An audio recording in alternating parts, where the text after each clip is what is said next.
Hello guys, welcome to the car show. आज आपके सामने है फिर से all new 2023 Maruti Suzuki Fronx. इस पर्टिकुलर कार की ना आपने डिलीवरी वीडियो में देखी थी और साथ ही साथ इसका वॉक अराउंड मैंने पोस्ट किया था चैनल के ऊपर। ये वही सेम कार है। आज हम मिलने वाले हैं इसके ओनर से। वो बताएंगे इस कार के बारे में कि क्या कुछ उनको यहाँ पे पॉजिटिव लगा, क्या कुछ नेगेटिव लगा। और ना ये ट्राई सिटी की पहली फ्रॉन्क्स थी जो डिलीवर हुई थी। तो इसी के साथ मैं वेलकम करता हूँ अपने चैनल पर अक्षय जी का, जो कि इस कार को ओन करते हैं। तो क्या हाल है सर? बहुत बढ़िया, आप बताएं कैसे हैं? बढ़िया। तो सबसे पहले एक छोटा सा पहले अपना इंट्रोडक्शन दे दो, फिर हम बात करेंगे कार के बारे में। Hi everyone, my name is Akshay Bhatia and basically I am a banker. Currently I am working with Kotak Mahindra bank into sales and okay, तो अब कार की बात कर लेते हैं। मारुति सुजुकी फ्रॉन्क्स कौन सा वेरिएंट है एंड आपने कब परचेज की थी? ये है डेल्टा प्लस वेरिएंट है एंड आई थिंक इसको 2 मंथ्स हो चुके हैं। ठीक है, हाँ अप्रोक्स। तो 2 मंथ्स के अंदर ना लगभग से एक आइडिया लग जाता है कि ओवरऑल कार में क्या पॉजिटिव्स हैं, क्या नेगेटिव्स हैं। तो कार के बारे में थोड़ा मैं पूछता हूँ कि अभी तक वैसे आप कितनी इस कार को चला चुके हैं? अभी इसका 1000 किलोमीटर हुए हैं। अभी 1000 2 मंथ्स में बस? ज्यादा चली नहीं है एक्चुअली, हम लोकली चलाई है और एक दो बार जब आउट ऑफ सिटी गई थी तो थोड़ी सी चली है हमने, मतलब पहाड़ों में भी जा चुकी है, इनफैक्ट हाईवेज पे भी जा चुकी है। तो ओवरऑल मतलब अगर मैं कंफर्ट की बात करूं बहुत कंफर्टेबल है, मतलब लॉन्ग रन पे। एंड वी वर 5, ठीक है, 5 3 पीछे थे एंड 2 आगे थे, तो बड़ा कंफर्टेबली गए हैं, कोई ऐसा नहीं था। ठीक है, कंफर्ट तो चलो अच्छा है। इसकी सीट्स वगैरह काफी मतलब कुशंस वाली है, मतलब अच्छी खासी दी गई है और स्पेशियस। हिल्स पे परफॉर्मेंस इसकी कैसी लगी? लाइक 1.2 एन है शायद, ये 1.2 है। 1.2 है। तो हिल्स पे थोड़ी अंडर पावर्ड लगी आपको?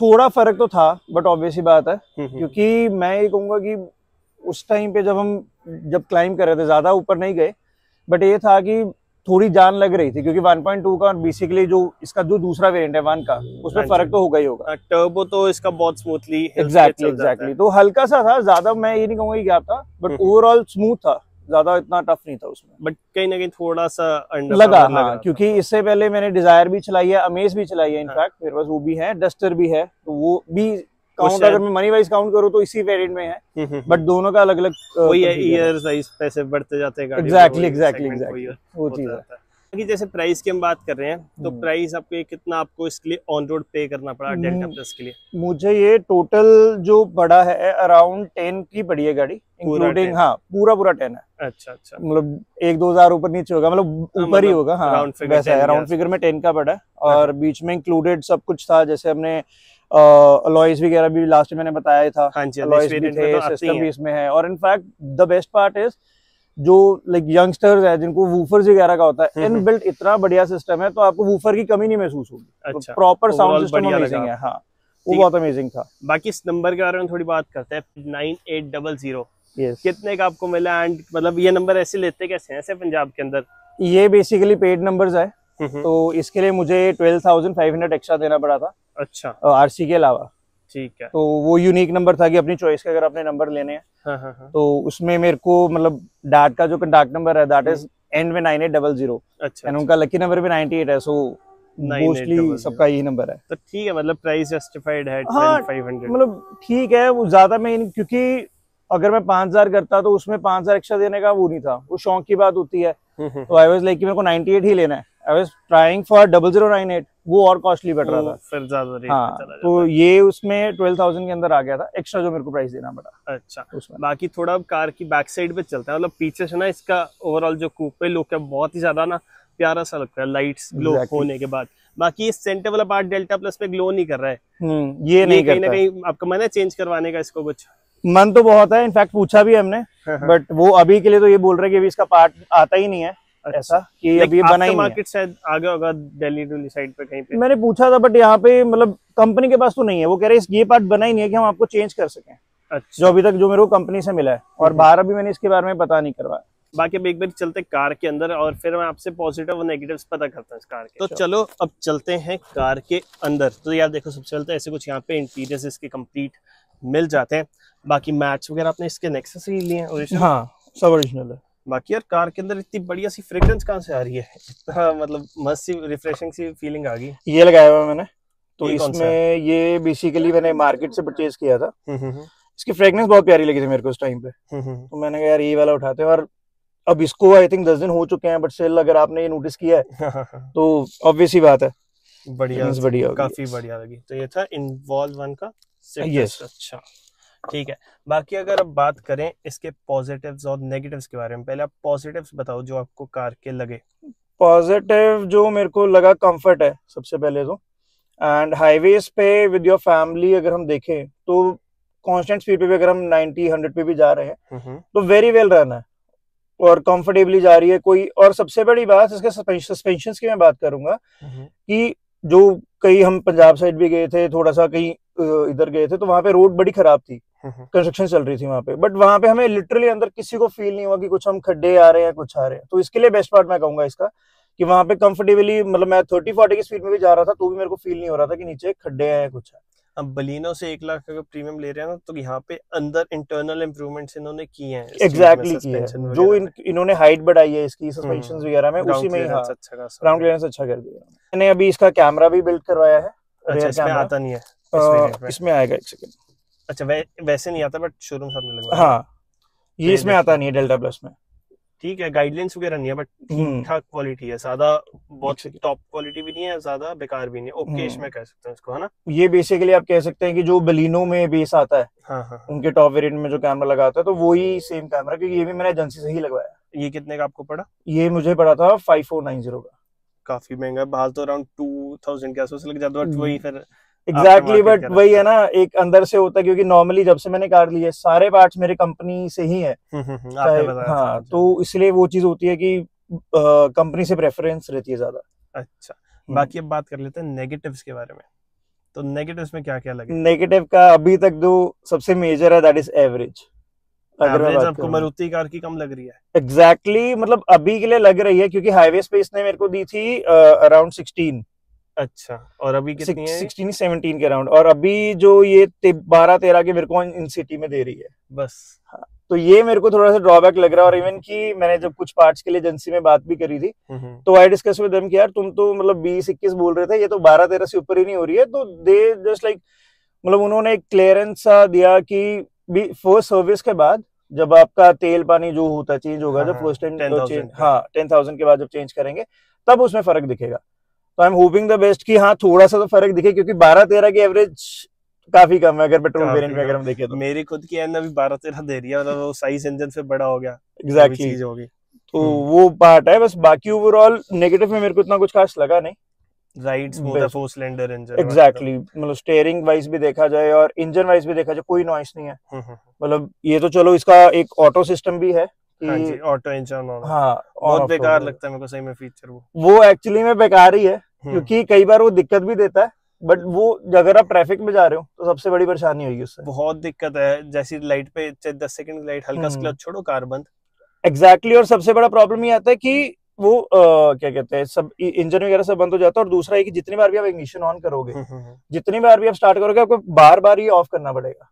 हाँ, सपोज मैंने बंद किया, हाँ, सेम ये ना गवर्नमेंट ने मतलब कर दिया है, जैसे इसमें भी आ रहा है उसमें भी आ रहा है, सेम चीज। तो यार मेरे को तो पर्सनली ऐसा लगता है कि ये फीचर ना मतलब बहुत ही बेकार तरीके का दिया हुआ है सारी कंपनी से। जो है कार का सेल्फ कितनी बारी यूज होता है एक टाइम पे, आप खुद सोच के देखो। मतलब अगर आपने जाना है 10 बारी रेड लाइट आ गई, 10 बारी कार बंद होकर ऑन हो रही है, तो उसके सेल्फ पे कितना ज्यादा वो प्रेशर सा पड़ रहा है। एग्जैक्टली, और उल्टा कार ऑन ऑफ करने में ज्यादा वो तेल लगता है और उसकी वजह से भी एवरेज डाउन। बट कहीं ना अभी लाइक नॉर्म्स जैसे BS 6.2 आए हैं, तो हमें टाटा का एक मिला था प्रोजेक्ट, तो उसके अंदर उन्होंने हमें थोड़ा समझाया वगैरह था कि जो ये ऑटो इंजन ऑन ऑफ दिया ना, इससे अब फ्यूल कम कंज्यूम होगा ओवरऑल, चाहे कार स्टार्ट हो रही है, नहीं हो रही, बंद हो रही है, तो ओवरऑल कम कंज्यूम होगा BS 6.2 के अंदर। देख सकते हैं, बट ट्रैफिक में अगर देखा जाए ना, क्योंकि अभी हम उस स्मूथ रोड्स पे नहीं है कि हम नॉर्मल, और ट्रैफिक में बार बार अगर हल्का सा अपने क्लच छोड़ा नहीं, बंद हो गया, फिर बाद में क्लच, ये है कि मतलब पावर उस अकॉर्डिंगली बढ़िया है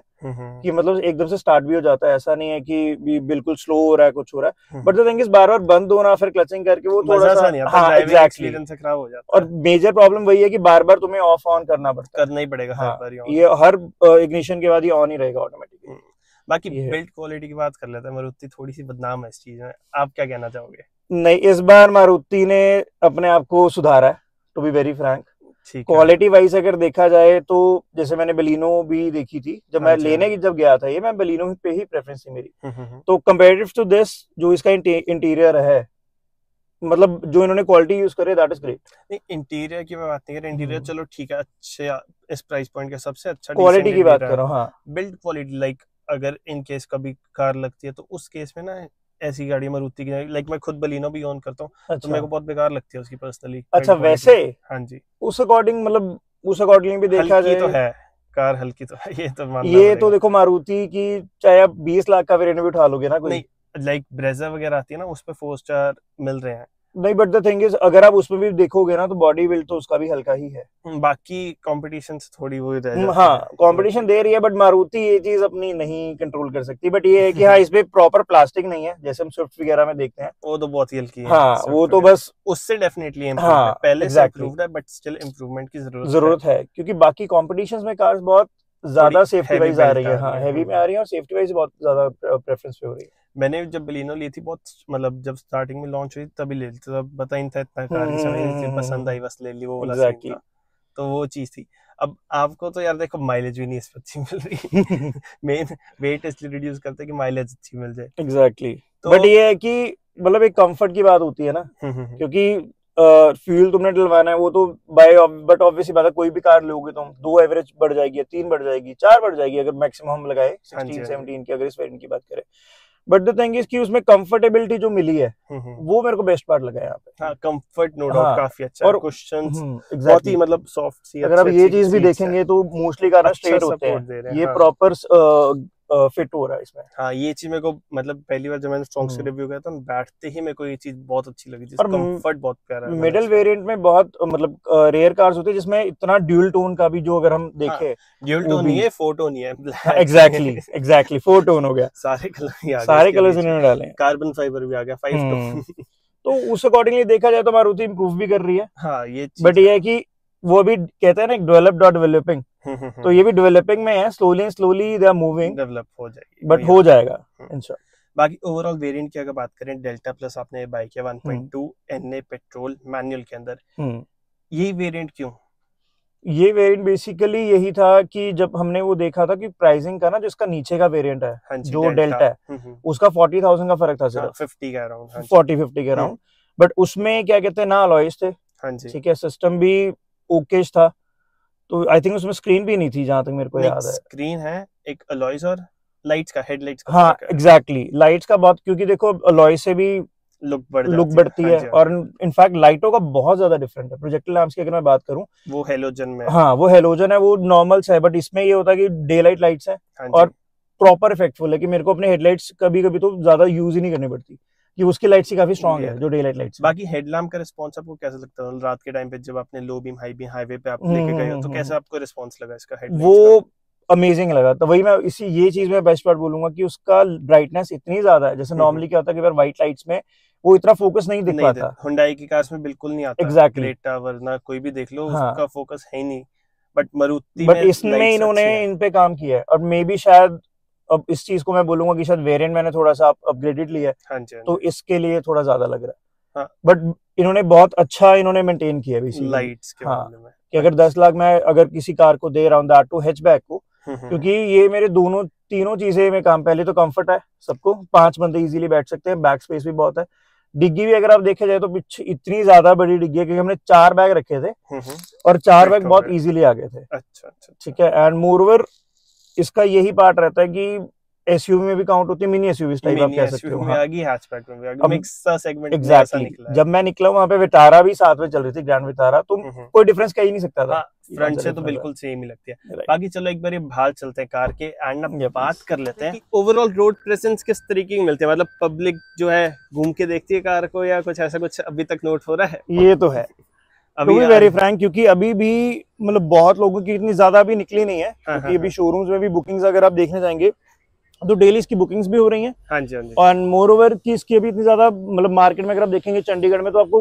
कम दिखेंगी अभी। हाँ अभी थोड़ी कम है, क्योंकि पीछे से ही जो इनके मेन क्या कहते हैं बेसिकली मैन्युफैक्चरिंग वाली साइड से ही बहुत स्लो इनका आ रहा है, तो बहुत कम दिख रही है। और ऑब्वियस ही बात है अगर आप इसकी ब्यूटी देखेंगे तो वो थोड़ा डिफरेंट सा लगता है, एक्सपोर्टी लुक भी आती है और थोड़ा एक न्यू वेरिएंट आता है जो नॉर्मली लोगों ने यहाँ देखा नहीं। ये चीज है। बाकी 10 लाख 20 का आपका बजट था जैसे आपने बताया, तो इस प्राइस पॉइंट पे आपने और कौन सी कार इसके अलावा कंसिडर की थी? हमने की थी किया सोनेट, ठीक है, वो देखी थी। उसके अलावा हमने उस टाइम पे हमने सेडान भी देखी थी, स्विफ्ट डिजायर। अच्छा, ठीक है, जो न्यू था, बेसिकली मेरा पुराना मॉडल था। अच्छा, उसके बाद हमने अमेज देखी थी and Skoda virtue, sorry virtue and Skoda Slavia जो न्यू आई थी। हाँ, उनके बेस वेरिएंट्स आ जाते हैं। हाँ, वही पहले वही था। फिर उसके बाद वही सोचा कि बेस वेरिएंट का क्यों उतना जाना, कि अगर हम उतने में कोई अच्छा हम फीचर्स वाइज ले सकते हैं। कहीं ना कहीं वहाँ पे टर्बो इंजन पे भी आ जाते बात। yes, बट प्राइस मेरे सबसे 2 से 3 लाख का फर्क आ रहा है इससे। बट अगर आप नॉर्मल अगर ऑफिस के लिए देना चाहते हो तो आई थिंक उसके लिए हम ये कर सकते हैं। हाँ, कि नॉर्मल सिटी के लिए बेस्ट कार है। अगर हमें हाईवेज के लिए चाहिए फिर तो ऑब्वियसली फिर तो बड़े इंजन की जरूरत पड़ेगी। एग्जैक्टली। तो बाकी यही था guys ownership experience all new Maruti Suzuki Fronx के डेल्टा वेरिएंट का। आई होप आप सभी को वीडियो पसंद आई होगी एंड स्पेशल थैंक्स टू अक्षयजीत जिन्होंने टाइम निकाला और अपना ओनरशिप एक्सपीरियंस शेयर किया आप सभी के साथ। बाकी इस वीडियो को रखते हैं इतना ही। वीडियो अगर पसंद आई हो जरूर से वीडियो को लाइक कर देना, साथ ही साथ चैनल को भी सब्सक्राइब कर देना। Thank you.